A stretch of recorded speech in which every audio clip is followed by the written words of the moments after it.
Hello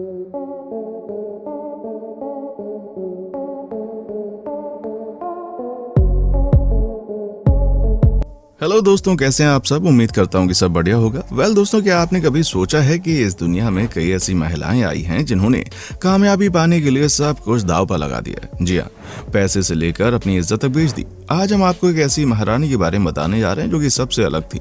आप चौंक जाएंगे कि इस रानी ने अपने बेटे के साथ ही जिस्मानी रिश्ते बना लिए। जी हाँ, हम बात कर रहे हैं कोसिम सुल्तान की। दोस्तों, इस वीडियो को आप आखिर तक जरूर देखिएगा क्योंकि इनके ऊपर बहुत सारी मूवीज बनी हैं। इस कहानी में रोमांच है, प्यार है और सच्चाई भी है कि आपकी आंखें खुली खुली रह जाएंगी। चलिए शुरू करते हैं आज का ये रोचक सफर। दोस्तों, उस्मानिया सल्तनत यानी कि ऑटोमन एम्पायर कई सदियों तक कायम रहने वाली एक बड़ी सल्तनत थी जिसमें उसने यूरोप, मध्य पूर्व और उत्तर अफ्रीका के बड़े हिस्से पर हुकूमत की और दूरगामी प्रभाव छोड़े। उस्मानिया सल्तनत के दौर के विभिन्न किरदार आजकल टीवी ड्रामों सीरीज के विषय हैं। इन्हीं में से एक सीरीज सुल्तान अहमद प्रथम और खास तौर पर उनकी पत्नी कोसिम सुल्तान की जिंदगी पर बनी हुई है। दोस्तों, आपको बता दें, कोसिम सुल्तान बहुत ही खूबसूरत थी और यही उनकी ताकत थी। जी हाँ, अपनी जिस्म की खूबसूरती दिखाकर वो कई लोगों को घायल कर देती थी। वो हद से ज्यादा खूबसूरत थी। आपको बता दें कि एक बार उनके देश पर दुश्मनों ने हमला किया जिसके बाद कोसिम सुल्तान को बंदी बना लिया गया। वो मात्र 15 साल की थी। उनके सामने उनके पिता को मार दिया गया। वो समझ ही नहीं पाई कि ये हो क्या रहा है, लेकिन वो कर भी क्या सकती थी। उन्हें तुर्की ले जाया गया जहाँ पहली बार उन पर वहाँ के राजा की नजर गई। सुल्तान उन्हें देखकर पागल हो गया। सुल्तान ने तय किया कि इससे मैं शादी करूंगा। जी हाँ दोस्तों, सुल्तान ने कोसिम को अपने महल में बुलाया। उनसे बोले कि तुम मुसलमान बन जाओ, लेकिन कोसिम ने मानी तो सुल्तान को बहुत गुस्सा आया। उसने कोसिम के साथ रात भर संबंध बनाए। सुल्तान ऐसे पागलों की तरह कोसिम के साथ संबंध बना रहा था कि कोसिम की चीख बाहर तक आ रही थी। जी हाँ, बहुत बुरी तरह से सुल्तान ने कोसिम को प्यार किया। आप कह सकते हैं कि वो अपनी हवस पूरी कर रहा था। बाद में कोसिम को भी पता चल गया कि अब कुछ नहीं बचा, इसीलिए वो इस्लाम कबूल कर चुकी थी। उसके बाद दोस्तों रियल खेल शुरू होता है। सुल्तान और कुसुम के 7 बच्चे हुए। कुसुम अपने बेटे को राजा बनाना चाहती थी, लेकिन उसे पता था कि सुल्तान का सबसे बड़ा बेटा ही राजा बनेगा जो किसी और रानी से पैदा हुआ था। लेकिन कोसिम को यह भी पता था कि वो लड़का कोसिम को पसंद करता था। आप यकीन नहीं कर पाओगे, कोसिम ने उसके साथ संबंध बना ली। जी हाँ, सालों तक उसके साथ सोती रही और अंत में उसको मार दिया। कहा जाता कि कोसिम के संबंध में कई सारे सैनिकों के साथ भी थे। अंत में जाकर कोसिम ने अपने बेटे को सुल्तान बना दिया। आज भी कई लोगों को लगता है कि कोसिम ने सल्तनत से बदला लिया, लेकिन कईयों को लगता है कि उन्होंने सिर्फ अपनी खूबसूरती का फायदा उठाया। चाहे जो भी हो, लेकिन यह बात सच है कि कोसिम ने सबको हिलाकर रख दिया था। इस सीरीज में सुल्तान अहमद अपने आसपास के लोगों और सल्तनत के बड़े बड़े ऊंचे पदों पर बैठने वालों की तरफ से लगातार अपने छोटे भाई को कत्ल करने के दबाव में नजर आते हैं। विश्व के इतिहास में कई समाज में भाइयों, बाप बेटों और दूसरे रिश्तेदारों में तख्त के लिए हत्या और जंग के उदाहरण मिलते हैं। तो उस्मानिया सल्तनत के इतिहास में इस तरह की घटनाओं के कई उदाहरण हैं। बात शुरू करते हैं सुल्तान अहमद प्रथम के पिता सुल्तान महमद तृतीय के गद्दी पर बैठने से। साल 1595 का एक दिन उस्मानिया सल्तनत अपनी बुलंदियों पर है। ये वो दिन है जब उस समय की सुपर पावर की सत्ता सुल्तान मुराद तृतीय की मौत के बाद उनके बेटे महमद की मिल गई, जो अब सुल्तान महमद तृतीय हैं। लेकिन इस दिन को इतिहास में जिस वजह से याद रखा जाएगा वो शायद इस्तांबुल में शाही महल में नए सुल्तान के आने से ज्यादा वहां से 19 शहजादों के जनाजों का निकलना था। ये जनाजे नए सुल्तान महमद तृतीय के भाइयों के थे, जिन्हें सल्तनत में उस समय प्रचलित भाइयों के कत्ल की शाही परंपरा के तहत नए सुल्तान के तख्त पर बैठते ही बारी बारी से गला घोंटकर मार दिया गया। उस्मानिया सल्तनत के इतिहास पर लिखी गई किताब लॉर्ड ऑफ द होराइजन्स पूर्व पश्चिम के आका में लेखक जेसन गुडविन ने इतिहास के विभिन्न स्रोतों के संदर्भ में शहजादों की मौत की कहानी सुनाते हुए लिखा कि शहजादों को एक एक करके सुल्तान के सामने लाया गया। उनमें से उम्र में सबसे बड़े शहजादे ने, जो खूबसूरत और तंदुरुस्त था, उसने अनुरोध किया कि मेरे आका, मेरे भाई, जो अब मेरे पिता के समान ही, मेरी जिंदगी इस तरह खत्म मत करो। गम से निठाल सुल्तान ने अपनी दाढ़ी नोच ली, लेकिन जवाब में एक शब्द नहीं बोला। जेसन उस दिन का जिक्र जारी करते हुए लिखते हैं कि गलियों में ये जनाजे जाते हुए देखकर इस्तांबुल के शहरियों के दिल दहल गए।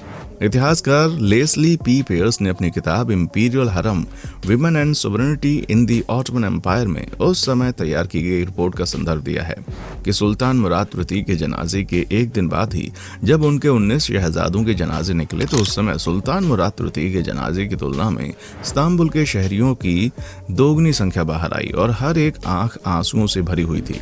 9 शहजादों की मौत। 1595 से 21 साल पीछे जाएं तो पता चलेगा कि सुल्तान महमद तृतीय के पिता सुल्तान मुराद तृतीय के शासन का पहला दिन भी इससे कुछ अलग नहीं था। उन्होंने भी ऐसे ही मुश्किल फैसले का सामना करना पड़ा। सुल्तान मुराद के पिता उस्मानिया सल्तनत के 11वें सुल्तान सलीम द्वितीय की मौत सन 1574 में 50 साल की उम्र में हुई। सल्तनत की बागडोर उनके सबसे बड़े बेटे मुराद तृतीय के हाथ में आई, जो अपने बाद वाले भाई से 20 साल बड़े थे और उनकी सत्ता को ज़ाहिरी तौर पर कोई खतरा नहीं था। लेकिन फिर भी फिंकल लिखती हैं, उन्होंने अपनी तख्त नशीनी पर अपने सब भाइयों को मरवा दिया, जिन्हें फिर अपने पिता सुल्तान सलीम द्वितीय के बराबर में दफन किया गया। इतिहासकार कैरोलाइन फिंकल ने अपनी किताब उस्मान का ख्वाब उस्मानिया सल्तनत की कहानी 1300 से 1923 में सुल्तान सलीम द्वितीय के यहूदी हकीम डोमिनिको हीरो सुलेमानी के संदर्भ से शहजादों की मौत का दृश्य कुछ यूं बयान किया। लेकिन सुल्तान मुराद ने जो रहम दिल थे, खून बहाना बर्दाश्त नहीं किया। 18 घंटे इंतजार किया। इस दौरान वो ना तख्त पर बैठे और ना ही शहर में अपने आने का ऐलान किया। अपने 9 भाइयों की जान बचाने के तरीकों पर विचार करते रहे। उस्मानिया सल्तनत के कानून के तोड़े जाने के डर से उन्होंने रोते हुए अपने कर्मियों को शहजादों का गला घोंटकर मारने के लिए रवाना कर दिया और इस काम के लिए उनके कर्मियों के इंचार्ज अपने हाथों से 9 रुमाल दिए। मुराद और उनके मेहमत के भाइयों की छोटी छोटी खबरें बताती हैं कि सल्तनत में उस अफरा तफरी से बचने की क्या कीमत अदा की गई जो अक्सर किसी नए सुल्तान की तख्त नशीनी के समय पैदा होती थी। भाइयों के कत्ल की पृष्ठभूमि क्या थी? दर्जनों शहजादों और शहजादियों की इन मौत के बारे में अहम बात यह है कि शहजादों का मारा जाना किसी बगावत या किसी और जुर्म का नतीजा नहीं था, बल्कि उनमें से कुछ तो गलती करने के काबिल भी नहीं थे। जिस कानून या परंपरा के तहत इन शहजादों और शहजादियों को मारा गया, उसकी नींव लगभग 100 साल पहले 15वीं सदी में सुल्तान महमद द्वितीय के दौर में रखी गई, जिन्होंने सन 1481 में अपनी मौत से कुछ साल पहले आदेश दिया था कि जिसके तहत नया सुल्तान अपने भाइयों को मार सकता था। फिंकल ने लिखा है कि सुल्तान महमद द्वितीय ने अपने उत्तराधिकारी का नाम उजागर नहीं किया था, लेकिन उन्होंने अपनी मौत के कुछ साल पहले उत्तराधिकारी के बारे में अपने ख्यालात का इजहार कर दिया, जिसमें उन्होंने ये कहते हुए भाइयों को मारने की इजाजत दी कि उनका जो भी बेटा सुल्तान बने वो ठीक करेगा अगर वो दुनिया की बेहतरी के लिए बाकियों को मार देता है। तुर्की में इतिहास में और कानून के एक विशेषज्ञ प्रोफेसर डॉक्टर अकरम बोरा अंकजी ने इस परंपरा के बारे में एक लेख लिखा। सुल्तान महमद द्वितीय ने अपने शब्दों में यह कानून व्यवस्था विश्व व्यवस्था की बेहतरी के लिए बताया और सुल्तान के अनुसार उलेमा की अक्सर तादाद इसके हक में है, इसके लिए इसकी कार्रवाई की जाती है। डॉक्टर अकरम का यह लेख तुर्की अखबार रोजनामा सुबह की वेबसाइट पर प्रकाशित भी हुआ था। डॉक्टर अंकजे लिखते हैं कि बेशक भाइयों के कत्ल का कानून उस्मानी इतिहास के सबसे विवादित विषयों में से एक है। सल्तनत के इतिहास में कई बार इस तरह की घटनाएं हुई जिनमें से ज्यादातर को ठीक समझा गया, लेकिन कुछ मौतें या हत्याएं ऐसी हुई जिन्हें गलत समझा गया। कई बार आलोचना की गई। उन्होंने आगे लिखा कि किसी शहजादे के मारे जाने के लिए उसका कुछ गलत करना जरूरी नहीं था और कई बार सिर्फ इस खतरे की वजह से मारने को सही समझा गया कि वो शहजादा भविष्य में बगावत कर सकता है। लेकिन सुल्तान महमद द्वितीय ने इस कानून की जरूरत को क्यों महसूस समझा?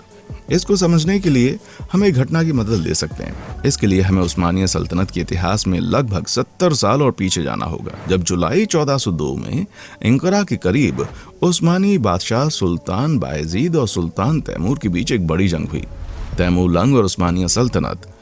कैरोलाइन फिंकल लिखती हैं कि तैमूरलंग अपने घर से जंग की मुहिम पर निकले तो उसके 30 साल के बाद वो चीन और ईरान से होते हुए अनातोलिया में उस्मानी सुल्तानों के इलाके तक पहुंचे। फिंकल कहते हैं कि तैमूरलंग अपने आप को चंगेज खान का वारिस समझते थे और इसी वजह से उनके ख्याल में अनातोलिया सल्जूक मंगोल इलाकों पर उनका हक था।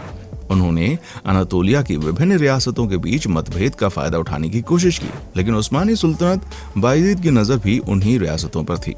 फिंकल बताती हैं कि इसका निष्कर्ष ये निकला कि तैमूरलंग और बायजीद की फौजें 28 जुलाई 1402 को अंकारा के पास आमने सामने आ गईं। इस जंग में सुल्तान बायजीद की हार हुई और वो इसके बाद ज्यादा देर जिंदा नहीं रहे।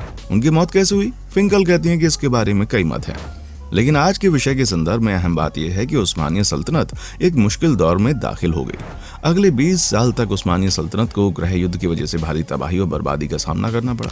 डॉक्टर अंकजे लिखते हैं कि बायजीद प्रथम के चारों बेटों के अपने हजारों समर्थक थे और वो सालों तक आपस में लड़ते रहे। गृह युद्ध के अंत में सुल्तान का सबसे छोटा बेटा महमद प्रथम अपने भाइयों को हराकर 1413 में उस्मानिया सल्तनत का अकेला वारिस बना। सुल्तान महमद प्रथम को उस्मानिया सल्तनत की अपने पिता सुल्तान बायजीद के दौर में जो सीमाएं थीं, उन तक पहुंचने में और कई साल जद्दोजहद करनी पड़ी। देखने के लिए शुक्रिया।